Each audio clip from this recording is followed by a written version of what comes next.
तो बच्चों आप लोग सब कैसे हो? आपने मेरा होमवर्क करा? प्रेजेंट परफेक्ट कंटिन्यूस किया था ना पिछली बार हमने। आई होप कि आपने बहुत सारे सेंटेंसेस बनाए होंगे, क्योंकि जो टेंस था वो बहुत इजी था, बहुत सरल था। हमने ऑलरेडी कंटिन्यूस तो कर ही रखा था, उसके साथ हमको क्या लगाना था? सिंस और फॉर लगाना था, टाइम जोड़ना था, और यहाँ पर क्या था? हैज, हैव, बीन, बीन लगाना था, वर्ब का आईएनजी तो उसमें भी लगता है, कंटिन्यूस में भी, इसमें भी लगता है। तो मैंने पिछली क्लास में आपको बोला था हम नेक्स्ट करेंगे पास्ट परफेक्ट कंटिन्यूस टेंस। तो शुरू करें। What is past? पास्ट हमने देखा क्या होता है पास्ट? जो बीत गया, इस पल से, इस पल के पहले जो भी काम हो गया, खत्म हो गया, वो है पास्ट। ठीक है ना? अब पास्ट परफेक्ट कंटिन्यूस मैम कहाँ यूज करें? तो काम जो प्रेजेंट में हमने देखा, कोई काम हम जो कर रहे थे, 2 घंटे से पढ़ा रही हूं, तो 2 घंटे से पढ़ा रही हूं तो प्रेजेंट परफेक्ट था। और मैं यही सेंटेंस अगर आपको बोलती हूं कि मैं 2 घंटे से पढ़ा रही थी, तो वो पास्ट परफेक्ट है। और कितना सरल है, उसमें हैज हैव लग रहा था और इसमें क्या लगेगा? हैड। जो कार्य भूतकाल में शुरू हुआ, भूतकाल में शुरू हुआ और चलता गया, वो चला और भूतकाल में खत्म हो गया, और भूतकाल में ही वो खत्म हो गया, पास्ट परफेक्ट कंटिन्यूस टेंस के अंतर्गत आता है। Example, I had been waiting for you since morning. मैं सुबह से तुम्हारा इंतजार कर रही थी। आपने जब देखा कि जो हमने प्रेजेंट परफेक्ट कंटिन्यूस बनाया था, उसमें हमने यहां पर क्या लगाया था? हैज और हैव। या तो हैज लगेगा या हैव लगेगा। सिंगुलर के साथ हैज लगेगा, प्लूरल मतलब एक से ज्यादा व्यक्तियों की बात करेंगे तो हैव लगेगा। इसमें आपको ये सोचने की जरूरत नहीं है, इसमें आपको ये सोचने की जरूरत नहीं है। इसमें आपको क्या करना है? हैड लगाना है, सिर्फ हैड। नेक्स्ट करें, देखें इसका स्ट्रक्चर कैसे बनता है। बहुत सिंपल है, हैज हैव की जगह हैड लगाना होता है, मैंने पहले ही बता दिया। बाकी वो ही का वही, सेम वही रहेगा। सब्जेक्ट प्लस हैड, बीन उसमें भी लगाया था, इसमें भी लगाया, उसमें वर्ब का फोर्थ फॉर्म उसमें भी लगाया था, इसमें भी लगाया, फिर हमने ऑब्जेक्ट लगाया, फिर सिंस फॉर। अब तो आपको बहुत अच्छे से समझ में भी आया होगा कि सिंस कहाँ लगेगा, फॉर कहाँ लगेगा। मैंने पहली क्लास में जो प्रेजेंट परफेक्ट कंटिन्यूस है उसमें मैंने बहुत अच्छे से आपको समझा दिया था। और अब जब सेंटेंसेस बनाते जाओगे तो ये चीज आपको और क्लियर होती जाएगी। अब हम इसका नेक्स्ट स्ट्रक्चर देखें कि ये नेगेटिव कैसे बनेगा। तो हेड के बाद नॉट लगा दो, हेड के बाद नॉट लगा दो, या फिर कॉन्ट्रैक्शन फॉर्म, मतलब उन दोनों को जोड़ के जो लिखते हैं हैडंट, और बाकी वही का वही, बीन, वाईएनजी, सब कुछ वैसा का वैसा ही है। आगे बढ़े, ये इसके स्ट्रक्चर सेम है। इंट्रोगेटिव बनाना हो तो हेड को पहले ले आओ, हेल्पिंग वर्ब को पहले ले आते हैं ना बेटा। इतने सारे हमने टेंसेस किए, उसमें हमने देखा इंट्रोगेटिव मतलब पूछते हैं, जब हम क्वेश्चन पूछते हैं तो क्या करते हैं? हेड को बाद में ले आते हैं और आखिर लास्ट में क्या करते हैं? क्वेश्चन मार्क लगा लेते हैं, क्योंकि हम प्रश्न पूछ रहे हैं। और फिर उसके बाद अगर इंट्रोगेटिव भी है और नेगेटिव भी है तो हम क्या कर देते हैं? यहाँ पर नॉट भी लगा देते हैं और हेल्पिंग वर्ब को पहले ले आते हैं। और सबसे अच्छा है बेटा, इतना लंबा बनाने से अच्छा है आप कॉन्ट्रैक्शन यूज करो, हेडंट लगा दो, हेड नॉट पहले ही लगा दो और उनको हेडंट, हेडंट सब्जेक्ट प्लस बीन और वर्ब का फोर्थ फॉर्म। वर्ब का फोर्थ फॉर्म मतलब वर्ब की फर्स्ट फॉर्म के साथ आईएनजी।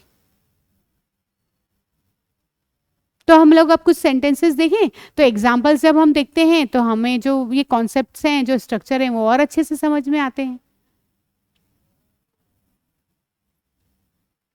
वह सुबह से रो रही थी, वह सुबह से रो रही थी, तो यहां पर थी आ गया बेटा, है नहीं है, तो थी के लिए क्या लगेगा? हैड।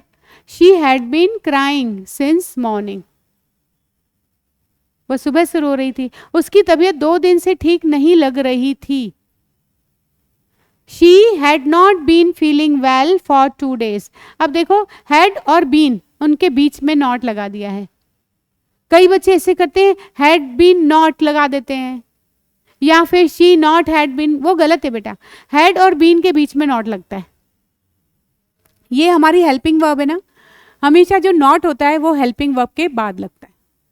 तो she had not been feeling well for 2 days, otherwise ये भी बोल सकते हैं शी हैडंट बीन, है ना। दूसरे शब्दों में अगर हम बात करें तो हैडंट शॉर्ट फॉर्म लगा दीजिए यहीं पर, इसका यहां पर मैं आपको बता चुकी हूं, हैडंट। हैड नॉट को क्या करेंगे, ये जो हैड नॉट है इसको क्या कर देंगे, हैडंट बीन फीलिंग, यहां कॉन्ट्रैक्शन भी यूज कर सकते हैं, ठीक है। क्या सुबह से बारिश हो रही थी, अब क्या वर्ड आ गया, प्रश्न, फिर से प्रश्न की बात कर रहे हैं। तो हम लोग जब भी प्रश्न की बात करते हैं तो जो हमारी हेल्पिंग वर्ब होती है उसको हम पहले ले लेते हैं सबसे पहले। तो हमारी हेल्पिंग वर्ब कौन सी चल रही है अभी, हैड, तो हैड को हमने पहले ले लिया। Had it been raining since morning, क्या सुबह से बारिश हो रही है। फिर वह 2 घंटे से दौड़ रही थी, वह 2 घंटे से दौड़ रहा था, बॉय की बात कर रहे हैं। जब हम बॉय की बात करते हैं तो क्या लगाते हैं, he had been running for 2 hours, वो 2 घंटे से दौड़ रहा था। तो बेटा आपको इतना समझ में आया कि वहां पर हम है की बात कर रहे थे, यहां हम था की बात कर रहे हैं। क्या तुम सुबह से पढ़ रहे थे, इंट्रोगेटिव आ गया, फिर से क्वेश्चन पूछ रहे हो तुम, क्या तुम पढ़ रहे थे सुबह को, क्या शब्द पहले आ गया, तो हैड पहले कर दो, had you been studying since morning. वह 2010 से इंदौर में रह रहा था, तो he had been staying in Indore since 2010। He had been staying, रहने के लिए क्या आता है, कितने समय से तुम स्टे कर रहे हो यहाँ पर, कितने टाइम से रह रहे हो। स्टेइंग कहाँ पर, इंदौर में, इन इंदौर सिंस 2000, अब शुरुआत पॉइंट ऑफ टाइम आ गया, कब से इंदौर में, तो सिंस 2010।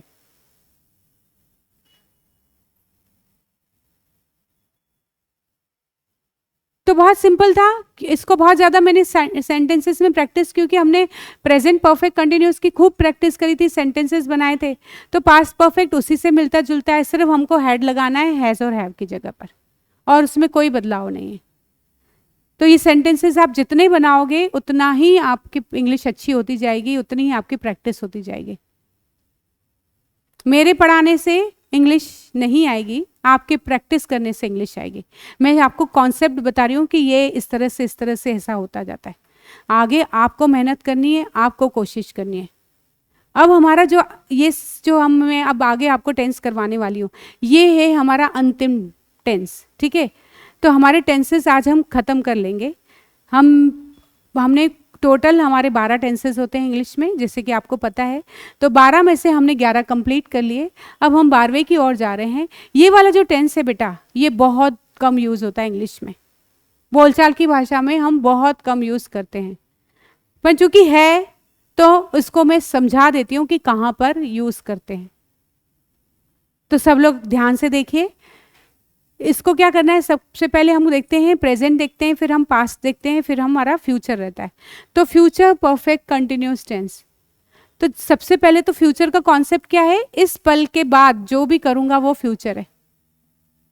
तो इसलिए गा गी गे सेंटेंस के अंत में आते हैं। अब यहां पर जो कार्य भविष्य के किसी समय तक जारी रहेगा वह फ्यूचर परफेक्ट कंटिन्यूस टेंस के अंतर्गत आता है। मतलब कोई काम है जो पास्ट से शुरू हुआ, अभी चल रहा है और खत्म फ्यूचर में होगा।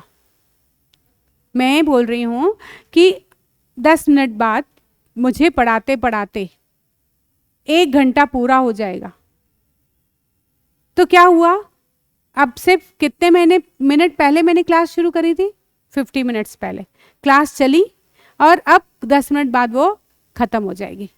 तो यहाँ पर इस सेंटेंस को इस तरह से यूज किया जाता है। देखिए यहाँ पर जैसे कि लिखा हुआ है आई शैल हैव बीन, तो यहाँ पर इस ध्यान देना बेटा, मैंने इसको जानबूझ करके लिखा हुआ है। अब हम अपनी इंग्लिश भाषा में शैल का यूज टेंसेस में नहीं करते हैं। कहीं कहीं शैल का यूज़ होता है, वो मैं आपको मॉडल वर्ब में वो मैं आपको बता दूंगी। अभी इसमें टेंसेस में हम सिर्फ विल का यूज़ करते हैं। तो यहाँ पर क्या आ जाएगा, will.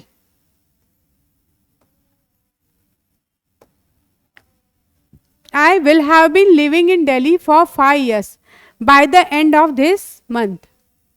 By the end of this month, ठीक है, इस महीने के अंत तक मुझे कितने साल हो जाएंगे दिल्ली में रहते हुए? 5 years, 5 साल हो चुके होंगे। तो कैसे रहते हुए? I will have been living. अब आपको सेंटेंस के स्ट्रक्चर में क्या करना है बेटा, वहाँ हैज हैव था प्रेजेंट में, पास्ट में हैड था, फ्यूचर में विल आ जाएगा। विल के साथ क्या लगाना है अब? Have been. यहाँ पर हैज और हैव नहीं लगाना है, सिर्फ हैव, ठीक है। तो will have been living in Delhi for 5 years। अब क्योंकि सालों की बात हो गई, कितने साल, तो मैंने आपको बताया फॉर लगेगा। जहाँ भी ड्यूरेशन की बात होती है, 3, 4, 5 की बात होती है, तो वहाँ 5 years by the end of this year, इस साल के अंत तक, ठीक है। I will have been playing for 5 hours by the time the match ends। क्या मतलब निकला, आप पहले सोचो इसका क्या मतलब वो निकला बेटा। इस सेंटेंस को समझ के ये सेंटेंस का मीनिंग समझने की कोशिश करो। इस सेंटेंस में हमने क्या समझा था?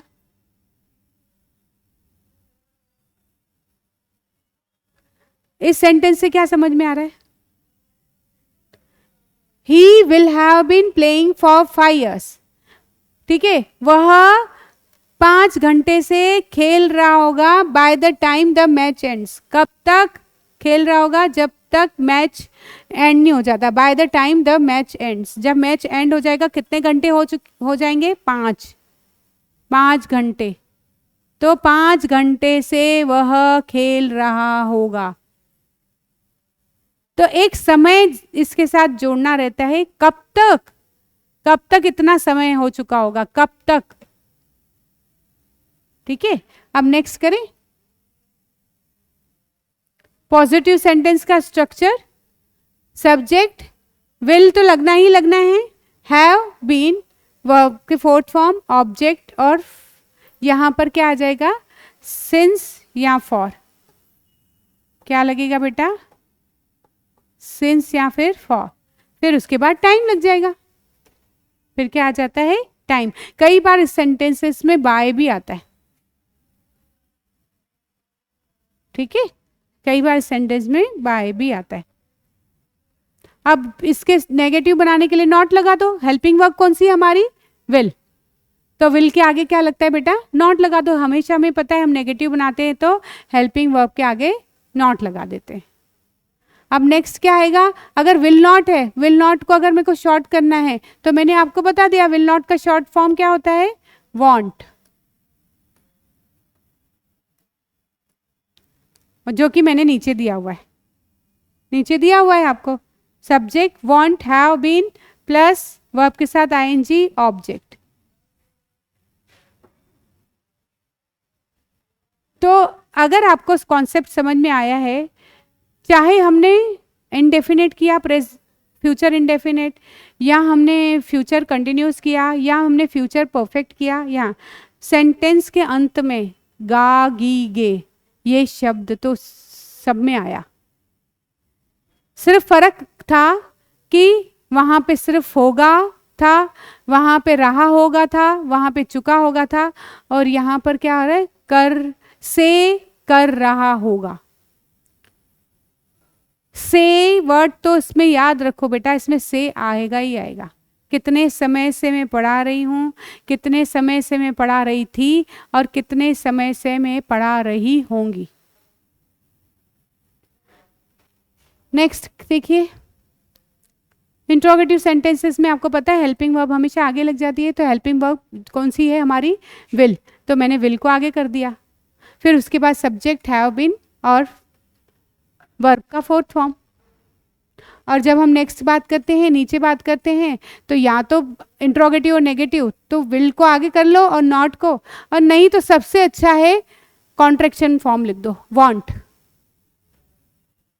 वांट, और फिर सब्जेक्ट हैव बीन वर्ब का फर्स्ट फॉर्म, वर्ब का फर्स्ट फॉर्म प्लस आईएनजी। और टाइम तो हमको इसमें बताना ही है, टाइम के बगैर तो ये सेंटेंसेस बनते ही नहीं है। कुछ एग्जांपल्स देख लें तो आपके और अच्छे कॉन्सेप्ट क्लियर हो जाएगा। जब तक तुम आओगे वह 2 घंटे से टीवी देख रहा होगा। अभी वो टीवी देख ही रहा है, लेकिन जब तुम आओगे ना तब 2 घंटे पूरे हो जाएंगे उसको। तो कैसे बनाएंगे? He will have been watching TV for 2 hours by the time you arrive. देखो मैंने बोला था ना बेटा, सिंस फॉर तो लगता ही है, कई बार कई सेंटेंसेस में बाय भी लगता है। तो यहाँ पर देखो हमने क्या लिखा है, बाय। जब तक तुम आओगे तब तक कितने हो जाएंगे, इसको 2 घंटे हो जाएंगे टीवी देखते देखते। कई बार शिकायत होती है ना मम्मी को, पापा को फोन लगाती है, देखो कितनी देर से टीवी देख रहा है। तो जब तक तुम आओगे तब तक तो 2 घंटे हो चुके होंगे। तो ये वही सेंटेंस है बेटा। तो यहाँ पर कैसे बना, सब्जेक्ट लगाया, फिर विल लगा दिया, विल के साथ हैव बीन, फोर्थ फॉर्म लगेगा वॉचिंग टीवी फॉर 2 hours, 2 घंटे हो चुके होंगे, hours bye the time you arrive, जब तक तुम आओगे। अगले हफ्ते इस समय हम यहाँ 10 साल से रह रहे होंगे। ठीक है ना। अब क्या हुआ, at this time, next year, इस समय, अगले हफ्ते, इस समय, we will have been living here for 10 years। ठीक है। नेक्स्ट वीक में हम, नेक्स्ट वीक तक कितने हो जाएंगे, 10 साल कंप्लीट हो जाएंगे हमें। तो यहां पर क्या आ जाएगा, 10 years, will have been living here for 10 years। Next, जब आप रिटायर होंगे तब आपको काम करते कितना समय हो रहा होगा। ठीक है। तो हाउ लॉन्ग बेटा लिखा हुआ है, हाउ लॉन्ग मतलब क्या, आप कभी भी किसी से ड्यूरेशन पूछना चाहते हो ना, अवधि के बारे में बात करना चाहते हो, कितने समय से, मैं आपको बोलूं कितने समय से आप अंग्रेजी सीख रहे हो, तो मैं बोलूंगी हाउ लॉन्ग। तो यहाँ अवधि की बात हो रही है कि कितना समय हो जाएगा। How long will you have been working when you retire. जब रिटायर हो जाओगे तो कितना समय हो जाएगा आपको इस कंपनी में काम करते हुए, मतलब अभी तो आप काम कर रहे हो। ठीक है। आप समझो नेक्स्ट ईयर आप रिटायर हो रहे हो, मतलब आप नहीं हो रहे, अभी तो बेटा छोटे बच्चे हो, कोई भी रिटायर हो रहे हैं, आपके पापा रिटायर हो रहे हैं, क्या हो रहा है, तो आप क्वेश्चन पूछ रहे हो उनसे, कितने साल हो जाएंगे पापा जब तक, तो आप क्वेश्चन पूछ रहे हो। तो यहाँ पर किस तरह से पूछेंगे, how long will you have been working when you retire.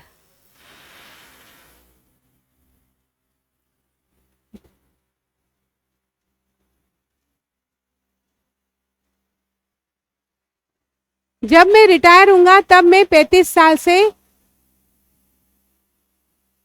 काम कर रहा हूंगा।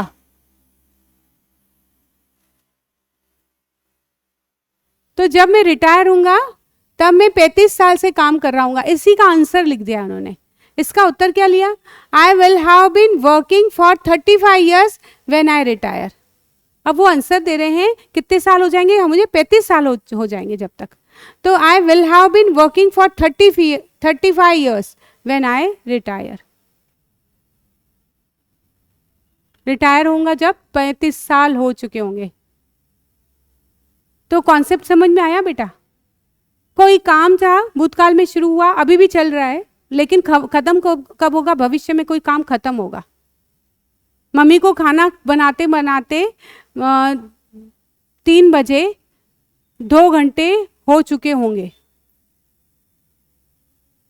तो हम क्या, जब मम्मा शुरू किया फिर मम्मा कंटिन्यूस खाना बना रही है और 2 घंटे, अब कब तक खत्म कर लेगी वो, 3 बजे तक इतने घंटे हो चुके होंगे। अब सेंटेंसेस, इसमें आप ये कोशिश करिए कि अगर मुझे इसी को नेगेटिव बनाना है तो मैं कैसे बनाऊंगी। जब मैं रिटायर होऊंगा तब मैं 35 साल से काम कर रहा हूँगा, मैं 35 साल से काम नहीं कर रहा हूँगा। तो क्या करेंगे, आई वॉन्ट हैव, या विल नॉट हैव कर दो या वॉन्ट हैव कर दो। ठीक है, विल नॉट हैव, यहाँ पे नॉट लगा दोगे, have been working for 35 years when I retire. और नहीं तो अगर आपको वांट लगा दो, या फिर अगर आप इसमें इंट्रोगेटिव कैसे बोलोगे, इंट्रोगेटिव क्या, मैं रिटायर होऊंगा तो क्या के लिए क्या आ जाएगा, विल आगे आ जाएगा। हेल्पिंग वर्ब क्या, अगर इंट्रोगेटिव सेंटेंसेस है तो विल पहले आ जाएगा।